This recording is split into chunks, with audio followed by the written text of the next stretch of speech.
Hey, what's up guys? I'm Justin Davis. Welcome back to my channel. Please do click like and subscribe down below and hit the notification bell as well for all the newest videos coming out. Today we're going to do a full review of the GEPRC CX2. I'm going to show you some video. I'm going to show you some line of sight flying with a 4S 850 milliamp battery, and I'm going to show you some 1080p FPV video. I think you're going to be pretty amazed at this quad. We're also going to talk about quality control, durability, fun factor, and all that stuff in this video. Price versus the other ones out there, and why should they justify this quad for around $200? We're going to talk about those justifications in this video, and we're going to talk about GEPRC as a company. I'm going to give you some background information on them. And also, if you guys would like to sign up to be a Patreon on the channel, you want to support the Drone Camp's cause on the channel and get involved with our FPV community and our monthly drawings, you can click on that link down below. It says Be My Friend.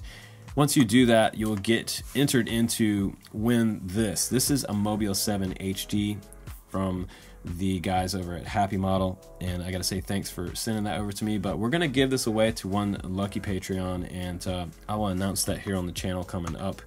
It's a pretty awesome group of guys. We have moderators in our Discord now, and we have tons of FPV chat, and all the guys are really getting to know each other. It's becoming something really special. So if you need help in FPV, or you just need some beta flight help, anything like that related to FPV, click that link down below and become a Patreon on the channel. But let's go ahead, let's jump into some line of sight flying, guys, and we'll do some FPV. I'll show you a little bit of 85X footage and some Mobula 7 footage.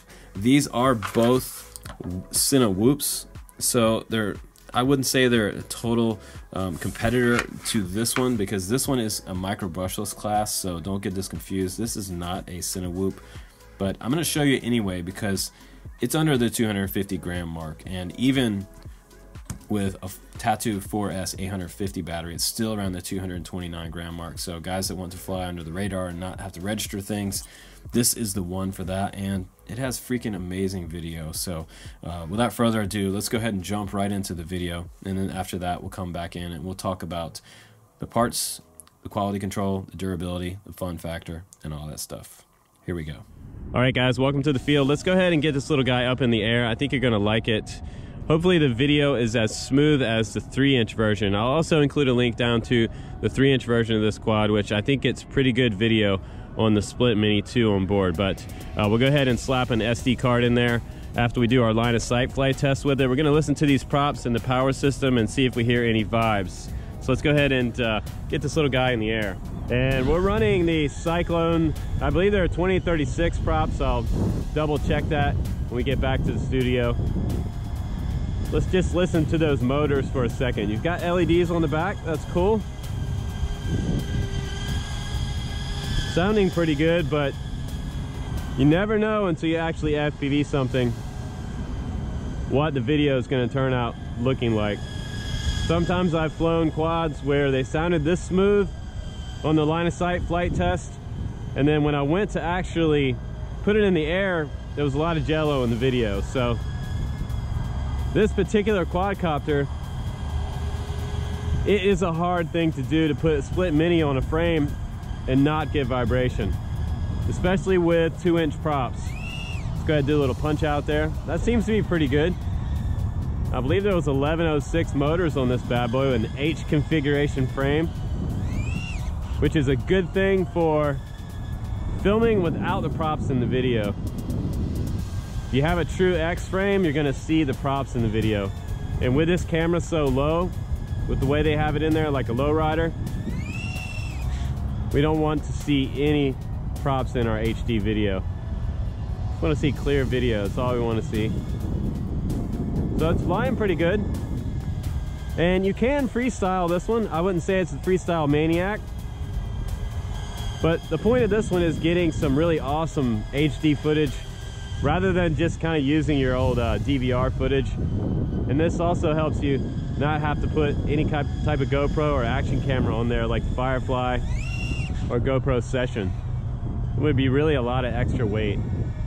So we're saving a lot of weight by doing this with this kind of longer body frame with two 20 by 20 stacks right next to each other. Really, actually, there's still some more room in there. Let's go ahead and set it down. X marks the spot, guys. Let's go. Let's go ahead and get this guy up in the air. Let me show you some of the video footage. Here we go, guys. Let's do it. Okay, so now we're going to check out some FPV footage recorded down to the Runcam Split Mini 2 DVR, and this is 1080p at 60 frames per second. We're going to do a few type of tests here. We're going to do some low freestyle proximity close to the ground. Check out the camera quality close to the ground. Look for that jello. I don't see barely any jello in the low to the ground shots right here, so I was immediately impressed with that. I can see it also in my FPV view that everything is really looking kind of vibration free here on this quad. The dowel props on here, check out, they don't cause a lot of vibes with this particular frame. The H is great because I get great video with no props in the footage, obviously, and up high. Once you get up high is where you can really see some jello. This is the second test that we're doing. You can see a tiny bit of jello there, but you can also see both mountains way out in the distance there. Mount Hood is 11,000 feet. Gonna go back down to the ground, almost getting a ghost branch there. Almost caught my prop. I squeezed through. But the coolest thing about this one is that I feel that the components on here is reliable enough to take it out on an FPV trip, put a crossfire on there, and fly this one out off the end of a mountain range and down or up or as high as I wanted to go without worrying about losing it. I don't have any problems with reliability factor on this quad, and I'm not worried about it. The 85X, I love it to death, but I'm worried that I might have a failure, and I know one day that it probably does have a shelf life to it, that I'm gonna see an end to it somewhere. It might end up having a component failure, and that's one thing that worries me about Beta FPV. I think they are addressing that issue, which is great. And GEPRC, it's just one of those companies where I know that I can count on what I have. I've never actually had a bind and fly from them totally break down on me, which is great. Now we're gonna go back down and under, and I think the video looks just absolutely awesome. This is the most jello free video out of the last 3 months worth of testing that I have flown, besides the 85X. So these guys are neck and neck, and I will show you guys some 85X footage just so you can compare the two. I almost think this one has better video, and I really love that Cadex Turtle V2 on there on the 85X, and you can see that coming up here in just a minute. A couple more clips here, and we're gonna go ahead and cut into the 85X. This is that famous footage that I shot during the Oregon winter storm that we had out over the Sandy River, and it was my maiden flight right here. So I was just standing on the riverbank right here, flying for the first time, and this is what I came back with. The colors are really, really rich on that Cadex V2. Not so rich up in the air where there's a lot of fog or haze, but the color definition looks pretty good. And there's almost zero jello. Almost. I can see some jello in this video as well, and you can really see it when I get up high. The pans look pretty good, but some of these pans right here is where you can almost start to see some jello. There's no stabilization used in the video editing software whatsoever. And now we'll check out the Mobula 7 HD, and it was fairly windy when I flew here, and I ended up having to go to a different field because it was so windy. So I did test this out on 2 and 3S for you guys. The better battery, less jello, seemed to be 3S. And the dives came out great. It has plenty of power at the bottom of the punch out, and the power loops were fine. You got plenty of power, but I did feel like this one, the HD version, flies heavier than the original Mobula 7. So if you want to record HD video, you're going to give some compromise here with a little bit of flying capability. It's not quite as fun and nimble as the Mobula 7. You just have way less consequences with the Mobula 7 because it's so much lighter. And this one I feel like you could break easier when you hit the ground. So I'm trying pretty hard here to freestyle it, but really it wants to just cruise. The Mobula 7 HD is definitely more of a whoop cruiser, but I see more jello in this video than the other two that I showed you. So the 85X and the CX2 are very neck and neck. It just depends on what you want. Something more reliable and robust, go for the CX2. But let's go ahead and go back in the studio now and take a little closer look at it. All right, guys, welcome back to the studio. What do you think about the Cygnet, the CX2, the 2-inch version of the Cygnet? What do you think about the video? I saw a tiny trace of Jello in it, if I can be absolutely honest with you, but I will say that the video on this quad looks damn good, and I was impressed with it. I need to put an R9 on this one and take it out and do some sort of mid to long range flying with it and really get out there in the mountains with this quad, because I think, number one, it will be super reliable. Number two, it'll be durable. And number three, it'll actually have some great video. And that's what we're looking for. We're looking for smooth, awesome video, and we're looking for something that's super portable under that 250 gram mark. So I think that the CX2 is a great choice between the two. Yeah, it's just a little tiny bit cheaper than the CX3. If you want something with 3-inch props, by all means get the CX3. That one also has amazing video on there. And you can get the CX2 or the CX3 frame. I believe it's around $30. So I'll try to put the links for all three of those down bottom. My choice, however, is the 2-inch, because I have loads and loads of 2-inch props, and I like the smaller form factor. It's just a little more portable, and I can fly it in a little bit smaller field than I can the 3-inch. The 3-inch really wants a big, wide open field. So if you have a place where it's a little more urban, you might want to go with the 2-inch edition. If you live somewhere out in the country, grab the 3-inch edition and put an R9 on there and fly those big cornfields and have a lot of fun with that. But let's talk about GEPRC. You know what? I've been flying GEPRC for, man, close to 5 years now. They were some of the first FPV race quads that I built from scratch. I got their frames, and I wasn't a big fan of their carbon fiber in the very beginning. The carbon fiber has come a long way. We're now looking at 3K carbon fiber. We've got aircraft aluminum front and back here, some TPU mount accessories, and some recessed hardware on here as well. GEPRC started out making some of the first original X frames. When X frames first started to get popular, GEPRC was making those frames, and some of the first ones that I flew were made by them, and even though they weren't the most durable, they flew amazing. Back then, the carbon was a little more brittle. Maybe it didn't have quite as much glue into the carbon, but there's a big difference where we're at now, and this one does look a lot like the iFlight IH3. It's inspired by that, obviously. It's not a clone. And the Cygnet series is not a clone of any quad out there.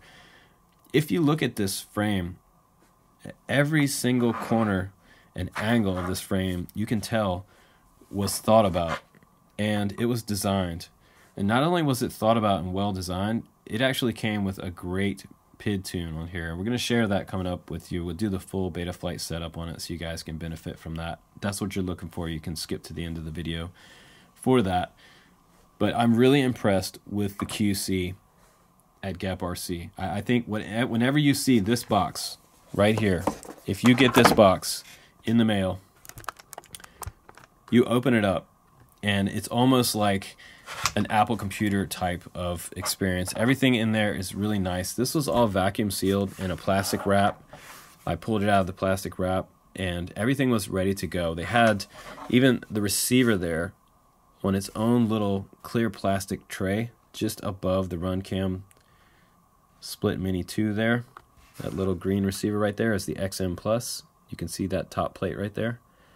It's just a really nice attention to detail that they have here. And they even had my antennas already zip tied on the frame with the heat shrink over it, sticking out the bottom.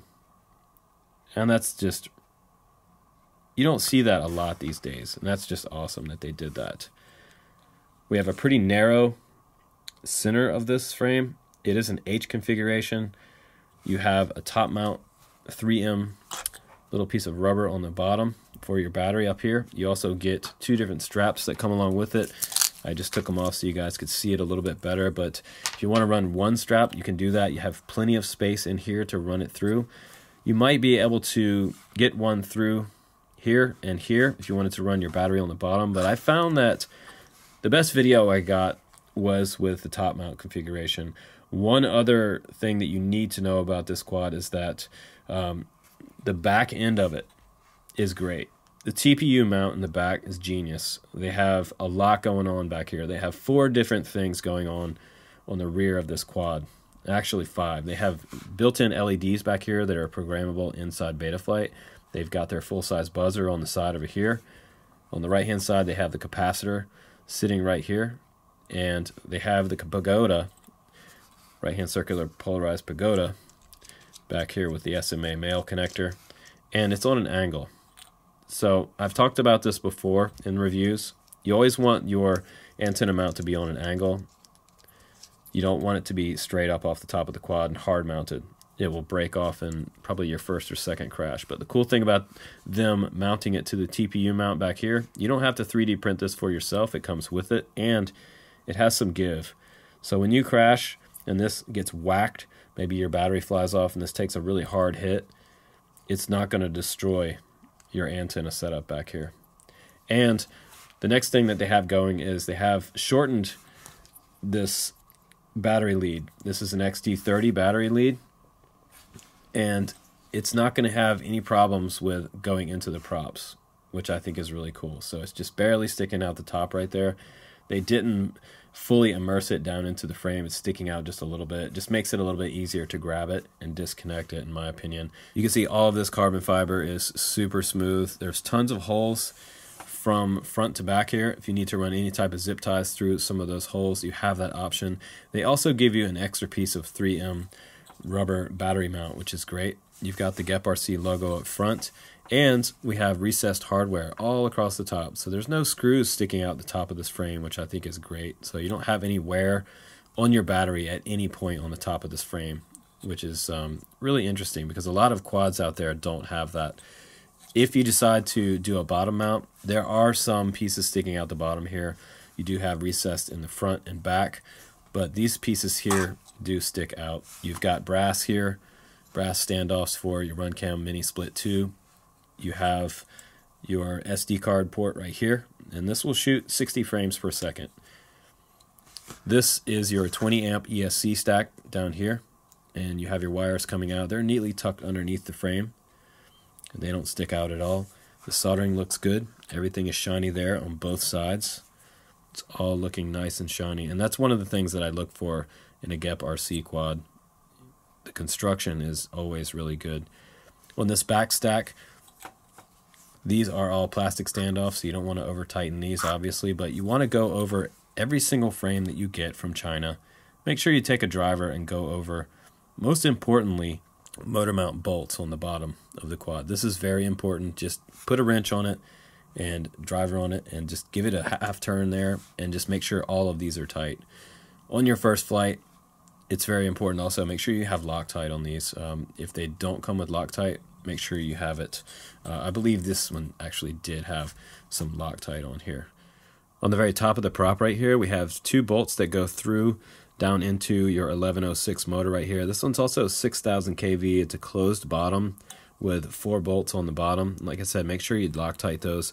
But we're running the 2035 dowel prop on here, and I got excited when I first saw this prop because I thought this is going to be great. It works out good on this quad. I've tried it on other quads like the 85X, and the result was a lot of Jello in the 85X, but for some reason, the way this frame is set up, it actually does result in some really nice video. Now, an optional prop for this particular motor is going to be your Gemfan Holkey 1940. So you can run these. This is what I chose to run on the 85X, and I got amazing video out of this prop. This was my prop of choice, and I've talked about this on the Facebook groups. People have asked what prop should they be running, the Avans, or should we run the Holkeys? Which ones should we run? A lot of people like the Avans, but this is actually my choice, is the Gemfan 1940 prop. But the dowel props are extremely durable. They have a nice thin cord from the center out to the end, and they have a nice little taper at the end for giving a little nicer, smoother airflow. And it's actually a pretty quiet running prop. So now you've got another top view of this CX2 frame, and if you look just underneath this top plate right here, you can see the stable stack down here. This stack has been very reliable for me on a lot of quads. I've flown this one. It's been around for a little over 6 months for sure, and you can get it without the incorporated VTX on the very top, but I like that it is smart audio enabled. It also has pit mode on there. You can do it from, I believe, 100 to 200 milliwatt, up to 48 channels. So it's cool that you can use your sticks on your transmitter to go in and change your bands and channels and power. I think that's really nice. And if you look really closely back here, you can see that little connector running up in the very back right there, that little snake running in right there. That is your IPEX connector. And you can put a little bit of hot glue on that.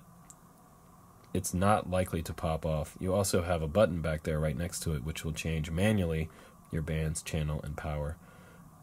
And there's a manual available for that particular VTX on their website, GEPRC.com.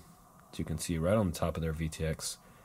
But really nice looking quad, and one of my absolute design favorites so far this year. But let's go ahead now and let's change the angle here. Let's power up the scale, give you a bird's eye view, and we'll get some weights, some dry weight, which means without the battery, and we'll do weights with the 3S850 and the 4S850. So let's go ahead and put the quad on the scale by itself. Such a clean design. 125.5 grams by itself, with the antenna, the props, the receiver, and everything on there. The Runcam Split Mini 2 on there, VTX. It's amazing that this one weighs 125 grams with so much cool stuff packed into this. Now let's go ahead and put the 3S850 on there. Some of you guys might fly that configuration. That's under 200 grams. It's crazy. 197.3 grams.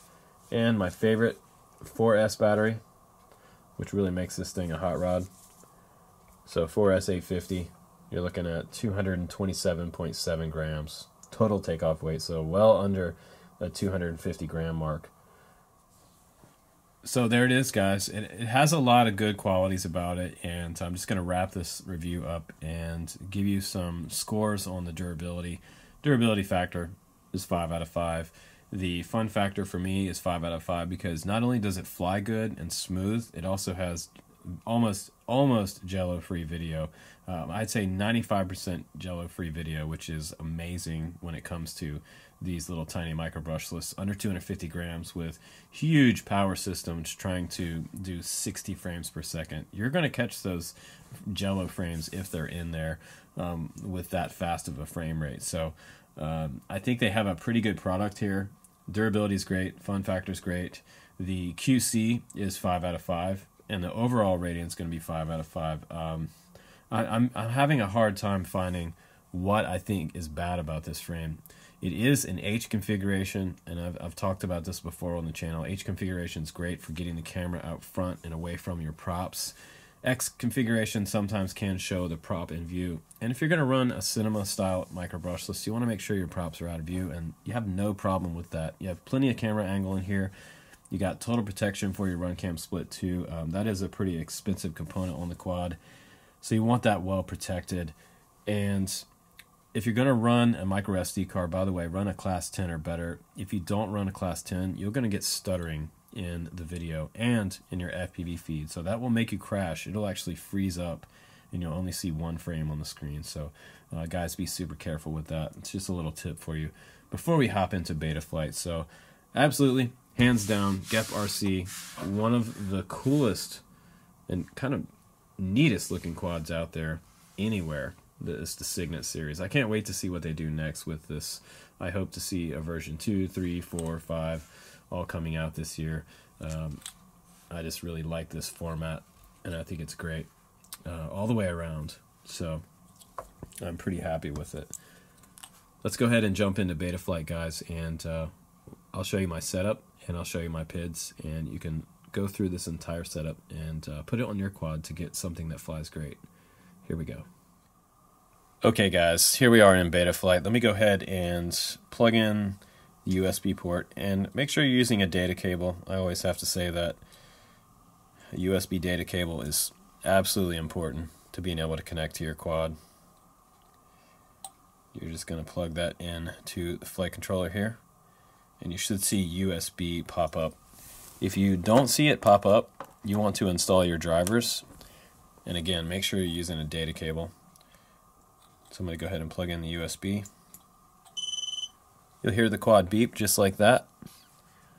And the first thing you guys want to do in this setup, like I always talk about, make sure the quad's facing away from you here so it's right on your simulation for your setup tab.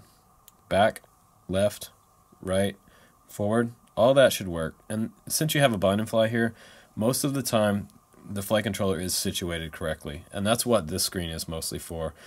If it's turned around and sort of, you say you have it facing towards you and it's not the right way on the screen here, it looks weird, click reset Z-axis and it'll bring that back to you again, just like that. So everything will be working correctly. You can see it's actually moving a little bit faster now, which is great. So let's go to ports configuration first. And what we have here, UART 6, we've got 3 UARTs, 1, 3, and 6. And UART 6 is where your receiver is, right here.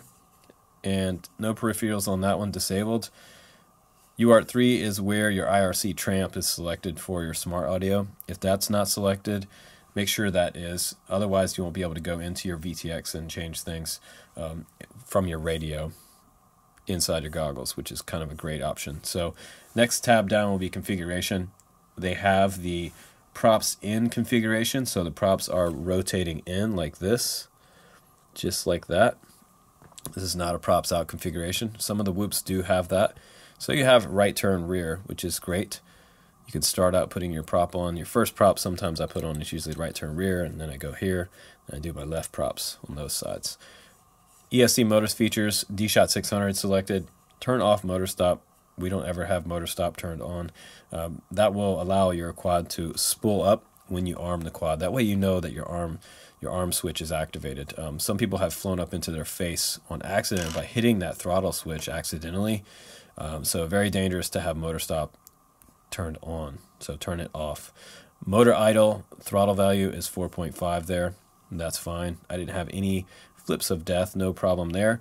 We have zeroed out on the board sensor alignment, so even though the board is in the very back, it's still straightforward, which is cool. System configuration, 8K there for the PID loop frequency and the gyro update frequency. Accelerometer is turned on. Barometer, we don't have it. Magnometer, we don't have it. Maximum arm angle is turned to 180 on this. So why is that important for something that we're not really going to use turtle mode on? Well, if you crash into a tree and you have the arm angle set to 180 here, you'll still be able to arm the quad when it's in the tree and hopefully kind of, you know, maybe throttle your way out of a tree branch. And I've done that before. It's not the greatest thing in the world. You could burn up your ESCs or your motors. Just be careful doing that. Craft name is Cygnet 2 for the personalization. And when you go into the OSD, if you don't have anything here on the configuration page for your personalization, it won't show you any kind of craft name. So you can make this whatever you want. You can make it your FPV pilot name. I just name it the quad that I'm flying so I know which one it was in my DVR. Receiver is set to serial base receiver spec sat S-Bus for receiver mode, S-Bus for serial receiver provider. No RSSI in my setup. Other features, we have telemetry, programmable LED strip. I'm going to show you that tab here in a minute. We have OSD on, anti-gravity, and dynamic filter. And that's it for the other features. RX lost I have set to beep if we lose receiver. And beeper configuration, this honestly, all this is up to you. You can go in and turn a lot of this off. A lot of this does not need to be on. Just make sure that you leave on RX lost, RX landing, and disarming and arming. We have no GPS, so that really doesn't matter. Battery critically low, we can leave that on because we're going to change some battery settings in the next tab down. So I'm going to save and reboot here. Make sure you do that before you leave configuration. Okay, the next step, we're going to go to power and battery. Minimum cell voltage for your quad should be 2.9. The maximum cell voltage should be 4.3. Warning cell voltage on this Cygnet should be 2.9. That just allows you to do a throttle pump without it starting to beep at you. If you have it set to 3.5 like it's generally set to, it starts beeping when you just barely start to use a little bit of the battery. For the failsafe procedure, we have it set to drop. As always, if you lose signal, you want your quad to drop to the ground and not fly away. Do not select land. For the fallback settings, we have aux1 for arm, and aux 3 for beeper. And that's the only modes that I have set up here. So go ahead and save and reboot down at the bottom again. Now it's going to bring you back into Betaflight. Should go automatically. And make sure that you have Enable Expert mode up here checked, by the way. Now we're going to go down to PID tuning, and I'm going to zoom into this so you guys can see it. As always, to give you a clear shot of my PIDs on this particular quad, share those with you. You can copy those over to your quad. And I have fairly modest rates here. Super rates 696970.70. Now we'll go down to angle horizon here, 50, 50, 55, and 75 over here. And PID controller settings, everything is turned on here as far as the I-turn rotation, VBAT PID compensation, the smart feed forward, I-turn relax, and we have feed forward transition set to 0.3. Acro trainer limit is always pretty much set to 20 for a lot of these quads. Throttle boost is at 10, and absolute control is set to 1 there at the very bottom of that list. And at the very bottom, if you'd like to find out what your rates look like, this is the preview for your rates. So go ahead and turn on your radio. Hopefully you've already bound yours up. If you don't see your quad moving here, I'm moving my sticks and I don't see it moving, you might need to plug in a battery. So we're going to do that now. Make sure that you have your props off. I'm going to sit it flat on the table while the system configurates and loads up. So now we're going to move the right stick. This is our roll rate. That's pretty snappy. Looking pretty good there. And we can also test out the pitch. Pitch would be forward and backwards. That's pretty good. All that looks good. And the last thing you can test out is your yaw rate. So we're going to go left and right. That's pretty good. For a cinema quad, I don't really use super high rates because I'm looking for a really nice smooth video, and that's what I want to do is fly smooth. Now this is the receiver tab, and make sure you saved on that last page. Obviously we're going to try a test here. We're going to unplug the battery. Okay, looks like I have one switch. When you turn your radio on, make sure that you always have your switches facing all the way away from you. That will be position 1 on all of your switches. If you don't see stick movement when you have your quad plugged into Betaflight without the battery, go ahead and plug the battery in. Some of the quads want the battery. So again, props off when we're testing this because you could arm and have a problem, eat up your USB or fly up into your face. So we're going to check out the channel maps here. Roll left and right. You want it to look like that on the right stick. Pitch is forward and back like that. Yaw should be left and right like that, and up and down for your throttle. Now my arm switch is usually that longer switch on the left hand side where my index finger is, so I can arm it there, and you can see it's on aux 1. And then my modes should be aux 2, and that's for stability mode or acro or horizon. Beeper is on aux 3, and I don't have anything on aux 4. So that's a pretty simple setup. In Taranis radios, you want AETR there selected. If it's not like that, it looks different, go down and select FrSky here, and then go down and save at the very bottom. Save that. Now we're going to go to the modes tab. I have very limited modes on here, mainly because I'm flying pure acro, but I'm going to show you how to add angle.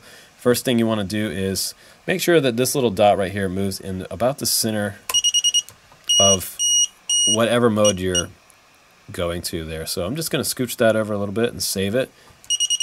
That's it could be tightened up a little bit more, maybe about there. That should be good enough. Now you should see that rest in there when the quad is armed. Now we're going to add angle, so you can go ahead and add range there. And remember that my mode was set to aux 2. I'm going to click save, but this is not in the right position. The yellow dot right there needs to be about in the center right there, so we're just going to scooch in that, make yours look like that, and go ahead and save. So now you see that angle is gold, and when you first arm the quad, it's going to be in angle mode. This is position 1 on your mode switch right here. Position 2, it's free floating, so that would be acro. If you want to add horizon, go ahead and add range again, aux 2, scooch in these bars a little bit so that it kind of centered up where that yellow dot is, and hit save. So now I have stability, horizon, and all the way to the end there is acro. Hit save. Now we're going to look at the beeper. This is on my aux 3, and this doesn't really matter so much when you only have one spot here all the way out to the end. If it was free floating, if it was moved over here, I might scooch it up a little bit, but it doesn't have to be absolutely center with something like the beeper. You just don't want a lot of these tabs overlapping. You don't want really things to overlap here from one to the other. It doesn't matter with the arm. It can be overlapping things down bottom or here.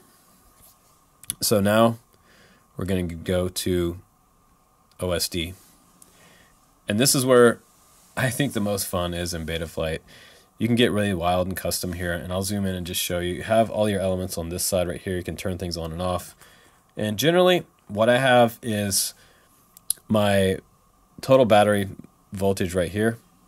This is just going to be an example. It's not really what your current battery is, because I have a 3S plugged in. You can see it says 16.8. We know that's not right. Stability mode down there, that is the modes, and that's actually fly mode in this list. The craft name is right here, Cygnet 2. You get that centered up as best you can. You can grab things and move it around if you want. Just move it over a little bit by grabbing and dragging. And then over here we have, as always, fly timer 2. So timer 2 is the one I use because that is the time that you arm the quad till you disarm it. Timer 1 is the total time you have the quad plugged in. So that can be a little bit wrong on your display. If you're looking at that, you think you've been flying for 5 minutes, and actually you've only been armed for 1. So one thing to think about there, I usually turn off timer 1. In your video format, I have it set to auto. You can change it to NTSC or PAL depending on the country that you're flying in. If you change it to NTSC, it chops off the bottom right there. So double check your OSD in your goggles before you go out and fly for the first time.